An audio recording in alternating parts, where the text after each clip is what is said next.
ஏன்னா அது அதை எப்படின்னா ரீல்ஸ் போட ஆரம்பிச்சிட்டாங்க. நான் படம் பார்த்துட்டு இருக்கேன்டான்னு சொல்லிட்டு ரீல்ஸ் போட ஆரம்பிச்சிட்டாங்க.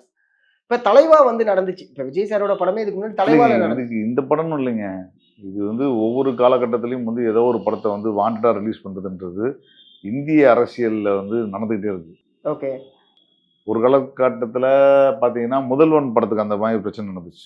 ரிலீஸ் பண்ணாங்களா? ஆமா. ஓகே. படம் ரிலீஸ்க்கு மட்டும் இல்ல, படம் ரிலீஸ்க்கு முன்னாடி இல்ல, ஆ. ரிலீஸ் பண்ண உடனே அந்த படத்தை வந்து டோட்டலா மதுரை ஏரியா எல்லா ஒரு கேபிள் டிவிலையும் டெய்லி போட்டுட்டு இருந்தாங்க. அப்படியா?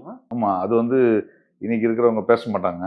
ஓகே. இந்த மாதிரிலாம் நடந்தது அப்படிலாம் இல்லைன்னு. ஏன்னா அந்த காலகட்டத்தில் வந்து அது கலைஞரை குறிக்கிற விஷயமா இருந்துச்சுன்னு தோணுனதுனால அந்த படம் ரிலீஸ் ஆன பொழுது தென் மாவட்டங்கள் ஃபுல்லாக பார்த்தீங்கன்னா எல்லா கேபிள் டிவிலையும் முதல்வன் படம் ரிலீஸ் ஆனோடனே பைரசி கேசட் வந்து டைரெக்டாக ஒளிபரப்பாகும். எந்த போலீஸோ எந்த விஷயமும் பண்ண மாட்டாங்க. அது நடந்துருக்குது.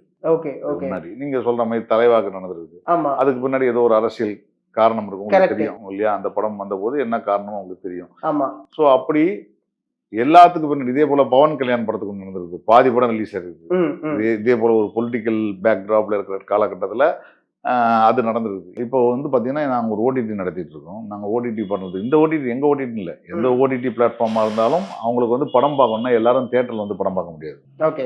ஒவ்வொருத்தருக்கும் விமிஓ ஃபைல் அனுப்புவாங்க, வித் பாஸ்வேர்டோட அனுப்புவாங்க. இது ஒரு மிகப்பெரிய நம்பிக்கை. அது இப்போ டெக்னாலஜி வந்து நெட்ஃப்ளிக்ஸில் வந்து காசு கட்டினா தான் படம் பார்க்க முடியுன்ற சுச்சுவேஷன் இருக்கும்போது அந்த இதையே இத்தனைக்கு பிளாக் செயின் டெக்னாலஜி வச்சுருக்காங்க, லூப் டெக்னாலஜி வச்சுருக்காங்க, இந்த யாரும் பைரசி டவுன்லோட் பண்ண கொடுக்க டிஜிட்டல் ரைட்ஸ் மேனேஜ்மெண்ட்டுக்கு பணம் கட்டுறாங்க, எல்லாம் பண்ணியிருந்தும் கூட அந்த படம் வந்து உடனடியாக வந்துருது. ஆமா. பைரசி உடனே வந்துருது, தடுக்க முடியல.